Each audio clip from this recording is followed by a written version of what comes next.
Retour sur le plateau de Direct Investisseur où nous accueillons Christophe Grosset, responsable des produits de bourse chez Unicredit. Bonjour Christophe. Bonjour. Alors quel est votre décryptage des volumes d'échanges sur les produits de bourse à Paris ?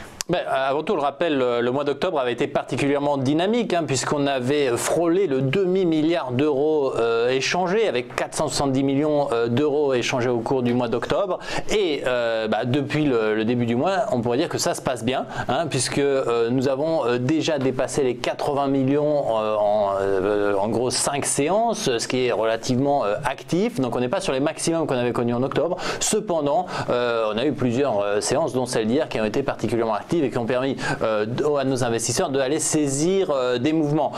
Alors, par rapport à ce qu'on connaissait au mois d'octobre, la situation est légèrement en train d'évoluer parce que si on s'intéresse à ce qui a été traité, alors c'est vrai qu'on a toujours cette tendance sur les indices, puisque en particulier si on va voir sur les turbos, donc ces produits qui vont être très indiqués pour aller saisir des tendances de court terme, on retrouve naturellement les indices en pole position, donc dans l'ordre habituel, CAC, DAX, Dow Jones et Nasdaq. On pouvait s'y attendre avec les midterms mardi, donc ça n'a fait que confirmer en fait l'activité sur les volumes, puisque depuis le début du mois, c'est quand même 10,6% des échanges sur les turbos qui ont été faits sur les indices américains, ce qui est relativement important, ce qui est le double de la moyenne de l'année. Donc très actif également sur ce qui se passe outre-Atlantique. La partie la plus intéressante peut-être, c'est de voir qu'en cette fin d'année, puisqu'il nous reste maintenant quelques semaines avant la trêve des confiseurs, c'est peut-être un peu tôt d'en parler, mais quand même il nous reste peut-être 4 ou 5 semaines de bourse complète, on retrouve un intérêt de nos investisseurs en produits de bourse sur les valeurs, donc ce qui est quand même une bonne nouvelle, puisqu'on a beaucoup plus de choix, et en particulier en utilisant des variants, puisque naturellement on retrouve le CAC 40 et le Dow Jones en numéro 1, enfin en numéro 1 et 2, mais ensuite on retrouve tout de suite une sélection de valeurs. Donc on ne parle pas de pétrole, on ne parle pas d'euro-dollar, tout de suite des valeurs, et en l'occurrence Kering, Apple, STM, BNP, Valeo, donc des secteurs relativement variés des uns avec les autres, mais un choix des investisseurs d'aller se positionner sur des mouvements qui ne vont pas être forcément intraday, puisque si nos investisseurs souhaitaient effectivement prendre des variations dans une même journée, ils utiliseraient soit des turbos classiques, soit des certificats leverage. D'ailleurs, on aura une nouveauté la semaine prochaine sur les certificats leverage dont on pourra parler. On va réserver l'exclusivité à nos spectateurs sur Téléfinance. Juste cet intérêt pour les valeurs, est-ce qu'elle est liée aussi à la période de résultats et de chiffre d'affaires trimestriel ? Forcément. C'est-à-dire que quand il y a des nouvelles sur les titres, en général, ça va provoquer un mouvement. Pas tant que le résultat soit bon ou mauvais intrinsèquement, mais qu'il soit meilleur ou pire de ce qu'attendait le consensus du marché. Donc on se rappelle, il faut toujours aller regarder le consensus et se positionner ensuite à la hausse ou à la baisse si on estime que l'action pourrait être haussière ou baissière sur la publication du chiffre. Un élément important quand on va investir sur les valeurs, et ça c'est une technique, mais ça nous permet effectivement d'avoir beaucoup plus de succès dans nos scénarios, on a le choix entre prendre des produits qui vont bénéficier du mouvement, donc de la volatilité, les variants, ou de prendre des produits qui vont être uniquement directionnels comme les turbos. Si on prend des turbos, on peut à la limite le faire même le jour d'avant. On peut se positionner sur une valeur, sur un indice, le jour d'avant d'une nouvelle. Donc dans le cas d'une publication de résultats, on va se positionner la veille du mouvement. Et ensuite, on pourra effectivement le suivre en n'oubliant pas de positionner ses stops. Si on veut le faire en bénéficiant en fait de l'effet amplificateur de la volatilité, on va devoir se laisser un peu plus de temps, puisque la volatilité va en fait être gonflée dans les jours qui vont précéder l'annonce du résultat, puisqu'il y a une incertitude qui se fait sur le titre, puisqu'on ne connaît pas le résultat, mais à partir du moment où il est publié, généralement, qu'est-ce qui se passe? Il n'y a plus d'incertitude, le chiffre il est connu, donc la volatilité tend à baisser, à moins que le chiffre soit vraiment très décevant. Donc il faut se laisser ce temps. Ou très bon, mais alors dans ce cas-là, le marché vole et de toute façon, on a raison. Donc l'important, c'est de se laisser avec les produits de volatilité un peu plus de temps, et avec les produits à barrière, on peut le faire à la limite le jour d'avant. Au niveau justement de la volatilité, on peut faire un point sur le niveau actuel. On retrouve des marchés où la volatilité est quand même veut dire quelque chose, hein. C'est-à-dire qu'on est sorti de cette trappe de volatilité où on avait retrouvé le marché pendant des mois et des mois. D'ailleurs, si on se rappelle, l'année dernière, on était vraiment dans un moment où la volatilité était en calme plat, donc il ne se passait plus rien, on avait 10% de volatilité. Là, on retrouve des niveaux qui vont quand même dépasser les 20 points. On est encore dans un contexte où, au vu de toutes les annonces et de tout ce qui peut se passer sur les marchés, on peut estimer que la volatilité est relativement inférieure à ce qu'elle devrait être, hein. Si on se réplique par rapport aux 10 dernières années, des situations similaires, on avait des niveaux de volatilité plus élevés. Donc on a retrouvé une volatilité importante, mais on n'est pas retourné dans un contexte complètement stabilisé. Donc à suivre dans les prochaines séances et surtout dans les prochaines semaines, voir si ce scénario avec des marchés qui bougent et qui vont être réactifs aux nouvelles se confirme, ou si on va retomber dans notre trappe. Alors c'est vrai qu'au vu des annonces et du contexte de marché, on pourrait se dire oui, là quand même ça rebouge. C'est vrai, mais ça nous est arrivé tant de fois cette année, par exemple en février, où on pensait qu'effectivement avec ce regain des tensions inflationnistes, là, le marché allait se remettre à bouger, et ça s'était corrigé très très vite. Là, on a une tendance quand même où on voit le marché qui recommence à bouger, ce qui est plutôt positif lorsqu'on veut faire des produits de bourse, puisque quand on fait des produits de bourse, on va aller chercher le mouvement. Et alors, vous le disiez en introduction, jusqu'à quand on peut investir là, le marché reste très actif. Est-ce qu'il faut dire qu'à partir de mi-décembre, rien ne va plus ? Alors, pour les investisseurs en produits de bourse, il n'y a pas de règles, puisqu'on va se positionner dans un horizon d'investissement qui va généralement être relativement de court terme. Donc on va parler de quelques heures de position quand on va se faire de la spéculation sur l'indice, à quelques semaines, voire quelques mois. Mais on va rarement aller au-delà avec l'utilisation de produits de bourse. Ce qui est intéressant de remarquer, c'est qu'on peut avoir, dans des contextes un peu plus longs, on peut se prépositionner.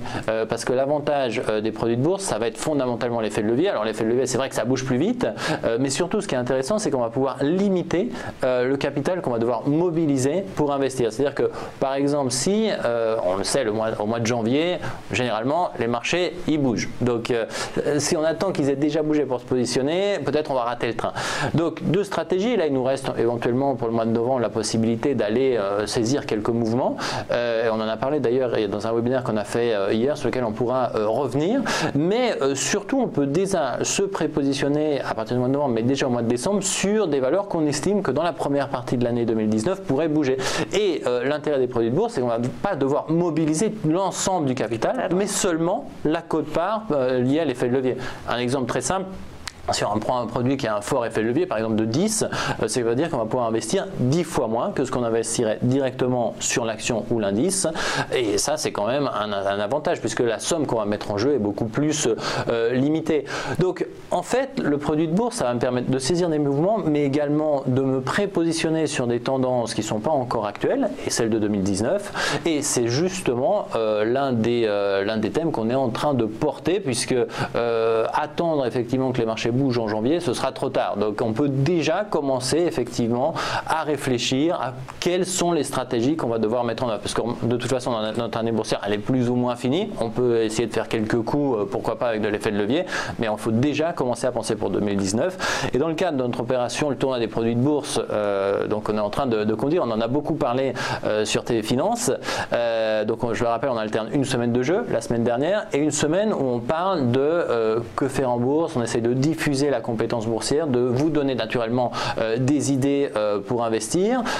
Hier, on avait justement un de ces événements, donc les webinaires du Club Bourse, où on s'est retrouvé avec 3 analystes et on a discuté des valeurs du moment et des tendances du moment. Alors les valeurs, je vous les donne, vous pouvez aller retrouver le webinaire directement sur le site. On a parlé de Sanofi, Essilor, Kering, BNP Paribas et une 5e qui m'échappe pour l'instant, mais que vous retrouvez sur le site. Donc là, vous retrouvez les scénarios, les bons coups du moment, mais ce qu'on a essayé de faire, c'est de vous donner effectivement la première tendance sur 2019. On se retrouvera d'ici 2 semaines pour approfondir le sujet, donc toujours dans un webinaire, puis à la mi-décembre pour vous accompagner. Donc on le voit, cette opération du tournoi des produits de bourse, il y a la partie jeu, hein, donc cette semaine on a la partie formation, mais la semaine dernière, la semaine prochaine on a la partie jeu. Je rappelle le principe, 30 minutes, vous vous inscrivez sur la plateforme. Pour retrouver le lien, vous le retrouvez naturellement sur notre site bourse.unicredit.fr. Vous vous inscrivez gratuitement sur la plateforme. Vous recevez vos codes, le jour J, vous vous connectez, vous allez vous trouver face à une plateforme de négociation. Une vraie journée de bourse va être reconstituée, donc tous les participants reçoivent les mêmes informations au même moment. Vous allez avoir la possibilité d'investir avec un CAC x10, CAC x-10, donc être long ou short, être haussier ou baissier. Et à la fin de la journée, naturellement, on a un podium donc avec des vainqueurs et une série de prix. Donc ça, c'est la partie... donc on peut s'inscrire à tout moment, même si le tournoi a commencé. Le tournoi a commencé, donc on n'a fait qu'une séance, donc qui était relativement difficile, donc il n'y a pas eu encore d'échappée, donc tout reste ouvert, hein, ça c'est clair, mais je dirais que l'important c'est surtout l'aspect digital de cette initiative, c'est-à-dire que quand on se retrouve vis-à-vis des marchés, souvent on va avoir des émotions, on va avoir des craintes, on va avoir des peurs ou des réactions un peu erratiques. Là, le tournoi des produits de bourse, c'est nous repositionner, parce que c'est entièrement virtuel, hein, c'est nous repositionner dans des conditions réelles avec l'aspect de la compétition pour essayer d'identifier quelles vont être en fait nos réactions vis-à-vis du marché, de hausse immodérée, de baisse immodérée. Là, on fait du CAC x10, en plus ça bouge vite, pour les identifier. À partir du moment où on va investir en bourse, peut-être se rappeler effectivement de ces moments et peut-être mieux les maîtriser. Donc ça, c'est la partie peut-être plus ludique, mais également qui a cet aspect de nous entraîner à investir en bourse. Après, les webinaires qui s'alternent d'une semaine sur l'autre avec cette partie jeu est beaucoup plus direct, puisqu'on va vous faire de la formation et des bons coups en fait pour investir en bourse, comme on le disait. Et alors juste pour revenir, le vainqueur de cette première journée, par exemple, il avait investi sur quoi? Alors la journée, c'est la même pour tout le monde.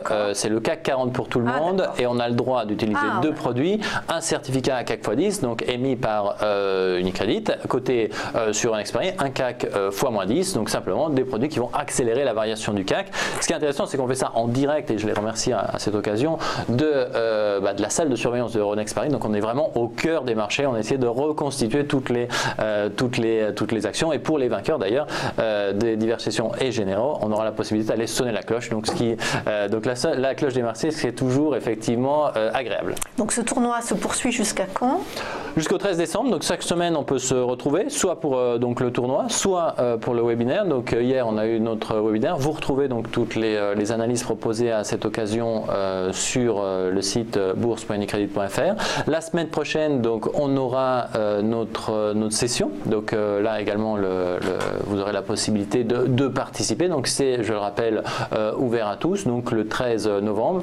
À 18h30, vous pouvez vous retrouver et vous entraîner effectivement à faire de la bourse sans risque, et surtout effectivement essayer de comprendre un peu comment ça marche et de vous habituer surtout à comprendre quelles vont être vos propres réactions. Et je crois que c'est vraiment très important quand on va en bourse. La journée de bourse qu'on a sélectionnée, on ne peut pas en parler, mais elle va être différente de celle qu'on avait choisie, mais c'est toujours dans les journées les plus mouvementées de l'année écoulée, donc elle nous réserve toujours de belles surprises. Et lors des sessions de formation qui suivent le tournoi, là vous l'avez un petit peu évoqué, quelles sont les premières pistes de réflexion pour justement les investissements en 2019? Les investissements en 2019, c'est quelque chose qu'on va approfondir au cours du temps. Donc là, on a vraiment donné les premières pistes. Donc on était vraiment sur des points ponctuels. Donc on peut être directionnel en utilisant des turbos illimités. Donc c'est des produits qui vont me permettre effectivement de nous positionner sur l'évolution des indices boursiers, mais également les stability qui peuvent être intéressants. Je rappelle le principe du stability. C'est un produit qui va en fait coter sur le marché, donc on est dans le cadre du marché organisé réglementé de Euronext Paris, produit qui cote entre 0 et 10 euros sur le marché, donc l'achète entre 0 et 10. Le principe est très simple, on a un niveau bas, un niveau haut, tant que l'indice ou l'action reste dans ce couloir, le produit me permet d'être remboursé à 10 euros à sa date de maturité, donc les dates de maturité c'est janvier, février, mars et ainsi de suite. S'il sort, s'il va toucher le niveau maximum ou minimum, il disparaît. Alors c'est un produit qui rentre dans la stratégie qu'on décrivait en début de transmission, c'est-à-dire se prépositionner sur le marché sans devoir mobiliser un capital trop important. L'intérêt qu'est-il, c'est que on le voit en ce moment, il y a quand même, ça a un peu plus bougé. Le Stability, plus ça bouge, moins il coûte sur le marché, parce qu'il y a plus de risques de voir une barrière haute ou une barrière basse franchie. Si on doit avoir un moment, même sans attendre 2019, d'ici à la fin de l'année, où la volatilité devait redescendre, il s'apprécierait mécaniquement. L'autre stratégie, donc là on est dans du buy and hold, donc de acheter et maintenir en produit. L'autre élément important de ce Stability, et pourquoi on en a parlé maintenant, c'est que c'est un des rares produits de bourse où vous gagnez avec le temps qui passe. Généralement, c'est un des difficultés sur les produits de bourse, c'est que plus le temps passe, moins on a de chances de voir notre scénario se réaliser et moins le produit, plus le produit va perdre. Là, c'est le contraire, puisque plus le temps passe, moins on a de chance de voir, de malchance de voir une des barrières, donc un niveau bas franchi, et donc plus le produit s'apprécie. Donc, c'est un instrument qui s'adapte particulièrement à ces stratégies d'attente, pour les prochaines semaines. Donc, après, on a toute une gamme disponible sur le marché. Plus on va choisir des niveaux éloignés, moins il va être risqué, plus le produit va valoir. Ce qu'on a vu, et c'est un produit qui a été relancé début octobre et qui a déjà beaucoup traité au mois d'octobre, alors ça n'a pas représenté énormément dans les volumes puisqu'on parle de 3,5%, mais pour un produit qui n'existait pas, c'est à mon sens un des produits qui dans son lancement a été le plus dynamique tout de suite. En tout cas, oui. Donc d'un point de vue historique, c'est de voir effectivement les investisseurs aller viser le milieu, parce que c'est là que l'investisseur, le Stability vaut plus. Donc on va aller choisir un produit qui va rejoindre son milieu, c'est-à-dire que si on estime que le CAC peut monter par exemple, on va prendre un produit dans lequel le milieu du canal est peut-être au-dessus du niveau du CAC actuel. Si le CAC va dans cette direction, le produit s'apprécie mécaniquement, et là on peut faire effectivement un petit peu de trading sur quelques jours sans être conditionné par le temps. Je crois que c'est la parole clé du moment, on ne va pas se faire conditionner par le temps, on a le temps de le faire, on a le temps de se positionner sur 2019, il nous reste quelques coups à jouer, donc autant essayer de le faire avec des produits comme les Stability qui ne vont pas me mettre la pression en termes de temps. Merci beaucoup Christophe Grosset, responsable des produits de bourse chez Unicredit.